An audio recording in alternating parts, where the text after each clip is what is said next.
clínicas estéticas, como les preguntas de dónde viene todo este tema de planear caras con nariz recta y así, te dicen como que es un tema de simetría. Y es cierto, el ser humano se ha fijado en la simetría, le atraen las cosas simétricas desde siempre, hay una proporcionadoria, sí, pero el punto acá es, no necesitas tener nariz recta para tener una cara simétrica. No necesitas tener ciertos tipos de rasgos o piel blanca o ser rubia o alta o flaca para ser simétrica o simétrico. En todo caso, por ejemplo, han visto a este cantante Damiano David que no tiene nariz recta, pero su cara es simétrica, simplemente. Pero claro, a los medios les gusta vender más a este perfil, entre comillas, que ya está como estandarizado. Y decirlo así me parece curioso, porque cuando tú estás en una fábrica, lo que más quieres es estandarizar procesos. Y en parte creo que las clínicas estéticas hacen eso. Estandarizan a la gente y sacan como si fueran fábricas, a una igual que otra, vendiéndoles un mismo modelo. Como si todos tuviéramos que ser iguales. Y en un sentido muy racista. Entonces creo que podemos empezar por ahí. Hablando del tema del estándar. Y claro, el estándar de belleza, ¿no? Que ya si lo ven como el tema de la fábrica y todo ya es bastante violento. Pareciera que es muy simple, ¿no? Como decir, hay un estándar, una idea de lo que es bonito. Pero, ¿qué pasaría si te dijera que esto tiene más que ver con temas de lugar, contexto, época, valores, creencias, normas sociales, culturales? Tiene que ver mucho, mucho más con eso que con la belleza real, o sea, la belleza simétrica o esta simetría que nos llama la atención. Y lo peor de todo es que responde a modas. Por ejemplo, ¿han visto el caso de los pies de loto en China? Esto hay muchos videos en YouTube de cómo mutilaban el pie, porque esa época culturalmente les parecía que eso era un rasgo de privilegio y de belleza en las mujeres de clase alta. Y realmente, pobres mujeres no podían ni caminar, eso deterioraba totalmente su calidad de vida. Y pasó de moda, ¿no? Ahora, sin embargo, creo que tenemos un factor en contra y es la globalización. Porque, claro, antes pasaba esto en un pequeño grupo en China y ahora, si eso hubiera pasado en Estados Unidos y se hubiera globalizado, ponte los pies de loto, mucha gente en todo el mundo habría acabado con los pies mutilados. En todo caso, yo sí en algún punto me pregunté cuál es la historia de estos estándares, ¿no? Porque no siempre fueron así, puedes intuirlo por estos casos, por ejemplo en China, ¿no? Y me pregunté, ¿están siempre las mujeres presionadas a esto? ¿Desde cuándo? ¿Será que los hombres a algún punto tuvieron presión hacia estos estándares? ¿Por qué a los hombres no se les presiona de la misma forma que a las mujeres? También, ¿qué se ha hecho por belleza, no? ¿Será que ahora último estamos peor que antes? Bueno, muchas preguntas, y ahí fue que empecé a investigar y descubrí el libro de Esther Pineda que se llama Bellas para Morir. Se los recomiendo un montón, es un ensayo y allí ella se dedica a escudriñar este tema, pero desde fondo, porque claro, hay muchas cosas que tú ya intuyes, pero realmente hay más cosas alrededor de todo esto y ella les pone nombre y te pone muchos ejemplos, ¿no? Y citas académicas y todo para que puedas dimensionarlo y darte cuenta de violencias que tienes muy normalizadas. Y la verdad se los recomiendo un montón. Ella dedica buena parte del libro a explicar el tema de la historia. Yo les voy a hacer acá un resumen, súper resumen, más o menos para que vayamos como comprendiendo, pero si quieren saber más a fondo, de verdad se los recomiendo, su libro es muy bueno. Y justo ella al principio del libro empieza con esto de las historias del estándar de belleza. Se remonta a los orígenes de la sociedad occidental, orígenes culturales básicamente que podrían estar en Grecia, Roma, y allí pues realmente la belleza del hombre era mucho más idolatrada que la de la mujer. De hecho, a la mujer se le consideraba como un ser no poseedor de belleza. Es recién en la Baja Edad Media y el Renacimiento que con todo ese tema del amor romántico y pinturas que empiezan a incluir más a la mujer en todo el tema de la belleza, se le empieza a considerar poseedora de belleza, ¿no? Y también empiezan a hacer también ciertos estándares. Por ejemplo, si ven a Simonetta Vespucci, que es la modelo que está en el cuadro de Botticelli del nacimiento de Venus, pueden darse cuenta de que había un estándar muy claro y era, por ejemplo, además del ser rubia y blanca, el tener un cuerpo robusto. Y, por ejemplo, para muchas personas que vienen de la moda del 2000, que eran súper delgadas, les parecería que Simonetta es gorda, ¿no? Sin embargo, esto en ese momento de la sociedad era muy bien visto y signo de salud, porque la gente flaca se veía como gente pobre, que no tenía acceso a comida. ¿Ven lo loco que es? Forma en la que las modas cambian. Ya para el siglo XVII la belleza masculina pierde relevancia en el mundo social y artístico y se empieza a considerar ya a la mujer como poseedora de una belleza y ya se le empieza a considerar la belleza un atributo y una característica indivisible de la condición femenina. Luego en la época victoriana se puso muy de moda el aspecto de tener tuberculosis porque era una enfermedad muy común en la época. Se puso de moda como ese aspecto así lánguido, pálido, con ojeras, ojos llorosos. Muchas mujeres se ponían cosas en los ojos para que parezcan así llorosos nerviosos, dejaban de dormir o leían en exceso para tener ojeras. Ya para el siglo XX se empieza a popularizar, podría decirse que hay el primer ideal de belleza en Estados Unidos, que es la Gibson Girl. También empieza a ver un poco la cultura del maquillaje, se inicia allí, porque antes de eso no se usaba tanto el tema de maquillaje y era tanta la publicidad que hasta ahora se quedó la idea de que una mujer que no se maquilla está descuidada, abandonada, deprimida, etcétera. De ahí vienen los comentarios, ¿no? De, ay, se dejó ir. Qué pena cuando una mujer no se maquilla, cuando en realidad yo creo que el maquillaje debería ser un arte como cualquiera, porque de hecho lo es una forma de expresión y todo. No tendría que ser algo que esté hecho para arreglar tu, entre comillas, fealdad, porque un poco te lo pintan así. Es decir, creo que tiene que ver mucho el lugar de dónde viene, ¿no? Si el maquillarte viene desde un punto de vista de quiero experimentar o algo artístico, es muy distinto a cuando viene de soy fea, me siento muy fea y tengo que usar maquillaje porque si no, no puedo salir. Y un poco lo que hacía la industria era vender la segunda idea, no la de eres muy fea y no puedes salir sin maquillaje. Y acá en el siglo XX hay que hacer un anotado muy grande porque ahí empieza la hipersexualización femenina. Hasta antes de eso, en la Edad Media, por ejemplo, había habido como un tema de la belleza hacia la mujer, pero no necesariamente una sexualización, ni siquiera en el Renacimiento. Sin embargo, a partir de los años 30 es cuando empieza a verse a la mujer de una forma muy sexual. Y no era algo que hubieran hecho las mujeres por sí mismas, era algo que de hecho empezaron los hombres. Por ejemplo, las pin-ups, que son chicas de calendario, eran dibujadas por y para hombres. Eran imágenes de chicas con rasgos muy exacerbados, poco realistas. De hecho, empieza desde ahí, desde la mirada masculina, esta hipersexualización. También los sueños de las industrias, ¿no? Recuerda que esa época las mujeres no tenían tanto poder tampoco como para ser gerentas de una industria entera o algo así. Entonces, los que imponían todas estas modas y todo eran hombres. Y la cosificación solo aumentaba y aumentaba con los años. Por ejemplo, para los años 50 tenemos imágenes icónicas del cine, por ejemplo Elizabeth Taylor, Marilyn Monroe, y estaban allí siendo sexualizadas por sobre todo público masculino. Las sexualizaban los hombres para los hombres, porque los directores de las películas eran hombres, los que hacían los guiones también. Es muy probable que estas mujeres no hayan sido sexualizadas por su propia voluntad, es decir, pareciera que sí, ¿no? Ellas lo consintieron, entre comillas, pero realmente ¿qué opciones más tenían? Porque esa época en las que las mujeres habían vuelto, entre comillas, al hogar por la propaganda del Estado y todo después de la Segunda Guerra Mundial, que las mujeres habían ido a trabajar y en las fábricas y todo y se habían, entre comillas, empoderado un poco y el Estado dijo, bueno, ya hay que meterlas en la casa y todo, y se empezó a dar una publicidad muy grande de la mujer perfecta, entre comillas, así súper sexy, que atiende a su esposo y hace el pavo en la mesa y todo está súper limpio. En esa época en la que no había forma de que la mujer pudiera tener algún tipo de poder o carrera más allá del hogar, era bien difícil triunfar en Hollywood. Eran muy pocas las mujeres que estaban tratando de hacerse un espacio allí. Y claro, Marilyn Monroe, Elizabeth Taylor se dieron cuenta de que tal vez al sexualizarse o al consentir que la sexualicen, ellas podían hacerse un espacio donde normalmente no habrían podido hacerlo, ¿no? Entonces, claro, en teoría ellas consienten, pero ¿qué opciones más tenían? En realidad, no muchas, ¿sabes? Es por esa misma época que nace también esta icónica muñeca Barbie.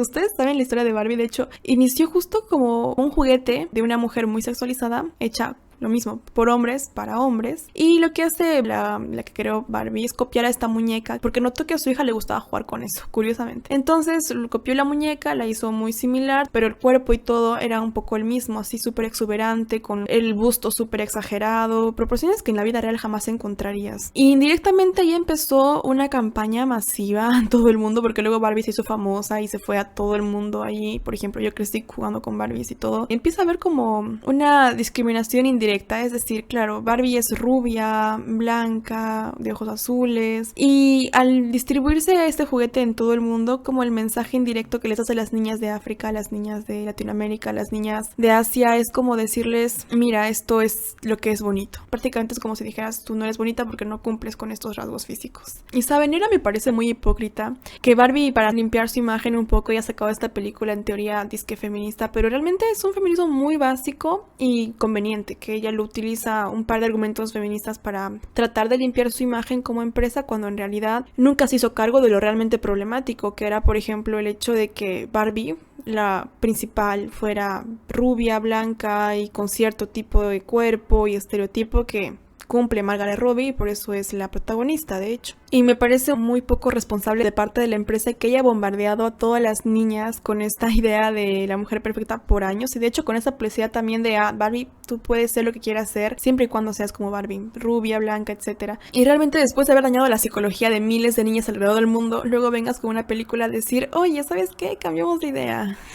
Pero sabes, el daño ya está hecho. Y tal vez yo creo que en lugar de esa película yo habría pagado terapias psicológicas para todas esas niñas.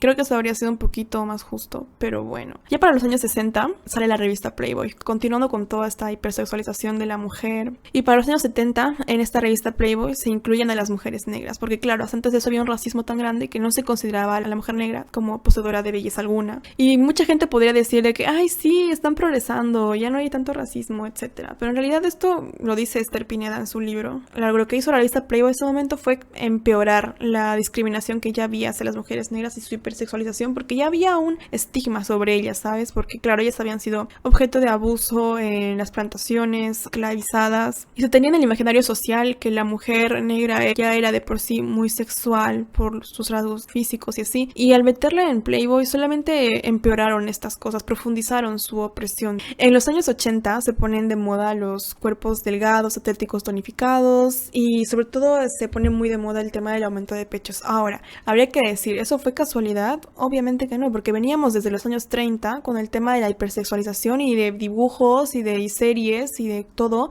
poniendo mujeres con mucho busto. Entonces para los 80 era obvio que las niñas que crecieron por estos años vieron esos estándares y dijeron, ok, vamos a operarnos. Porque una vez que apareció esta operación se empezó a popularizar muchísimo por esa época, y tanto así que para los años 90 ya era tan común que las mujeres hablaban de eso sin tapujos. Y saben, es muy curioso la historia de las cirugías justo estéticas, porque nacen en la Segunda Guerra Mundial. Había muchos soldados que quedaron desfigurados, heridos en guerra, y lo que hacían era tratar de reconstruir. Y sin embargo ahora tenemos que preguntarnos por qué mujeres que no han pasado por una guerra, que no han sido desfiguradas físicamente, por qué recurren a intervenir su cuerpo de esta manera. Y lo peor es que sin hablar de efectos secundarios que tienen las cirugías, porque saben, esto sí me parece muy hipócrita de parte de los cirujanos estéticos y de las clínicas estéticas, porque siempre los médicos, cuando yo he notado, ¿no?, que en medicina siempre se evita llegar a operaciones porque hay un riesgo siempre de que puedan acabar mal, puede traer complicaciones. Es bien delicado tratar cirugías, por eso las personas, por ejemplo, en partos se pueden evitar la cesárea mejor, siempre recomiendan eso los médicos, ¿no? Y luego también están creando temas para que las cirugías sean lo menos invasivas posibles, si se puede tratar con pastillas mejor y así, ¿no? Pero en cambio los médicos estéticos siempre son como de cuanto más operaciones mejor, porque las venden como si fueran cualquier producto del McDonald's, así como si tuvieras comprado un lápiz labial, como si no tuviera ningún riesgo ni ninguna complicación. Y solo ve las publicidades de las cirugías estéticas de estos cirujanos, mira cómo se venden, y realmente yo digo que no hay que tener integridad un poco para no ser sincero, ¿no?, y venderlo de esa forma. Pero claro, también si fueran sinceros y dijeran, ok, estas cirugías traen un efecto secundario y todo, mucha gente no compraría o no se arriesgaría tanto, ¿no? Y pasa lo mismo con las cirugías de pecho. En realidad son una de las cirugías que más controversias causan, creo. Por ejemplo, puedes ver en YouTube miles de chicas que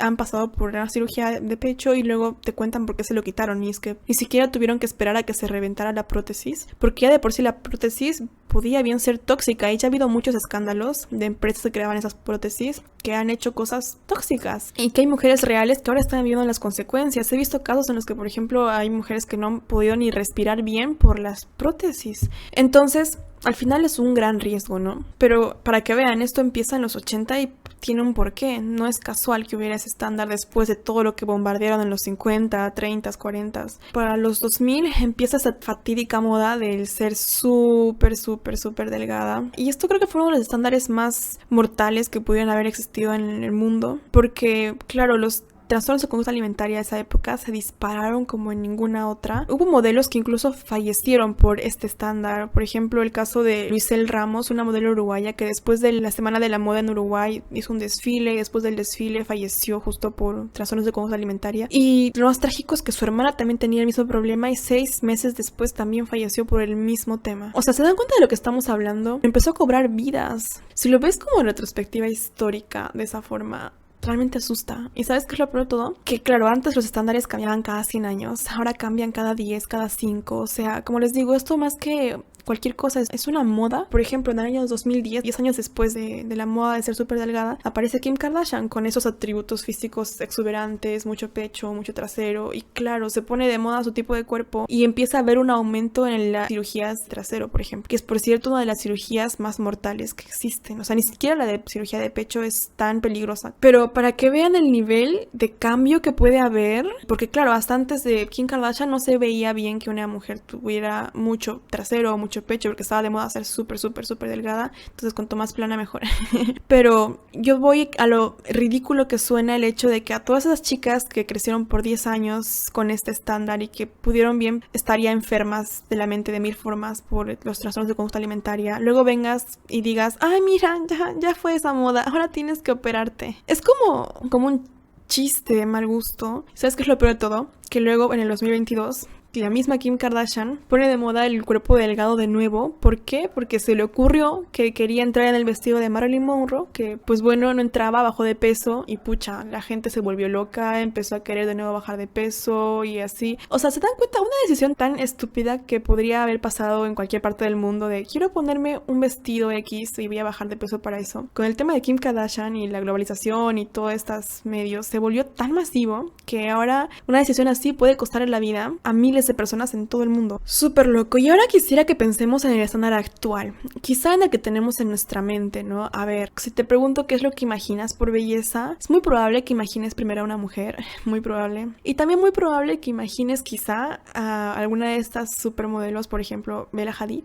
No sé, justo fue coronada el anterior año, creo, como la mujer más bella del mundo. Y habría que hablar de Bella Hadid, ¿no? Porque, claro, ahora le dicen la mujer más hermosa del mundo, pero hasta hace tan solo unos años era considerada la hermana fea, al costado de Gigi Hadid, que era la que quería ser modelo, la que era exuberante, la rubia, que encajaba en el estándar. Y fue tanto, de hecho, el acoso que recibió Bella Hadid por su nariz, por la forma en la que se veía, por lo mucho que la comparaban con su hermana, por su propia mamá también. Sí, eso se puede ver, hay evidencia, o sea, pueden ver, hay un reality, no me acuerdo cómo se llama, pero que la seguía a ellas y a su mamá y a Gigi y todo. Y puedes ver el nivel de violencia al que estaban sometidas, no solo Bella, sino también Gigi. Claro, Gigi en menor medida, pero en sí, en general ambas. Y Gigi también era muy presionada por su mamá, ¿no? En plan de no podía comer ni su propia torta de cumpleaños para conservar una figura para poder modelar, cuando en realidad digo, era su cumpleaños, o sea, ¿qué le iba a hacer comerse un pedazo? Al final eso también impacta en la calidad de vida, ¿saben? El no poder disfrutar de un momento con tus amigos comiendo un pedazo de torta, o sea, algo tan básico que quitártelo de verdad debe ser bien trágico, sobre todo los motivos por los que te los quitas, ¿no? Porque no te estás quitando la torta por una enfermedad o algo, no, es por conservar cierta figura que ni siquiera se va a arruinar si lo comes en realidad, no es como que comiera todos los días torta, en fin. Y hablemos de Bella, como les digo, le operaron la nariz a los 14 años porque su mamá misma también le decía, ¿por qué no modelas? ¿Por qué no haces esto? Y Bella en realidad no quería modelar, y lo dice en ese reality. Ella dijo que ella quería ser fotógrafa, algo de arte, quería estudiar en la universidad, algo así. Y luego fue tanta la crítica que le hicieron que acabó operándose la nariz a los 14 años con consentimiento de su mamá, que la llevó su mamá, de hecho fue su mamá también la que le presionó para eso. Y luego dejó su carrera, el sueño que tenía de ser artista y todo, por meterse en una competencia estúpida de tratar de demostrarle al mundo que ella también podía ser bonita. Y eso ella lo cuenta en varias entrevistas que da. Y de verdad es súper triste que por toda esta violencia ella haya renunciado a sus sueños, a su vida, a su salud. Porque piensen en esto, ¿qué tan mal tiene que estar el mundo para obligar a una niña de 14 años a que se opere la nariz cuando ni siquiera acabaron de definirse sus rasgos faciales? Porque ella era una niña, ¿saben? Y ahora puedes ver fotos de ella del antes y el después. Ahora se hizo más arreglos todavía en la cara. Puso de moda, creo, los fillers, le dicen, que te estiran como el ojo y te da como un aire de gato, algo medio raro. Pero claro, nadie se hubiera imaginado que eso se podía hacer hasta que ella se lo hizo, lo popularizó y todo el mundo ahora quiere hacerse esa cosa. También la bichectomía, que es otra cosa que puede acabar muy mal, quitarse los cachetes, ¿no? La grasa de los cachetes, que es una grasa en verdad que la cara necesita para construirse y mantenerse ahí, ¿no? Pero el quitártelo también puede ser súper perjudicial, puede desfigurar tu rostro. Y ahora, claro, después de haberse arriesgado tanto, y también su salud no solo física, sino mental, después de haberse considerado ella fea, de haber vivido años con dismorfia corporal, viendo, o sea, es un infierno, ¿saben? No te deja ser libre, no te deja disfrutar de la vida, no te deja disfrutar de absolutamente nada. Vean el límite, lo lejos que ha llegado la sociedad para orillar a Bella Hadid y ahora encima premiarla. Es como, sí, eres la mujer más bella del mundo, pero ¿a costa de qué? ¿De qué? De tu salud, tus sueños. Y lo digo no a ella, porque ella finalmente es la víctima, como les digo. Lo digo a la sociedad. Claro, ahora corónala, ahora dile que está bonita, pero después de haberla destruido física, mentalmente, me parece hipócrita.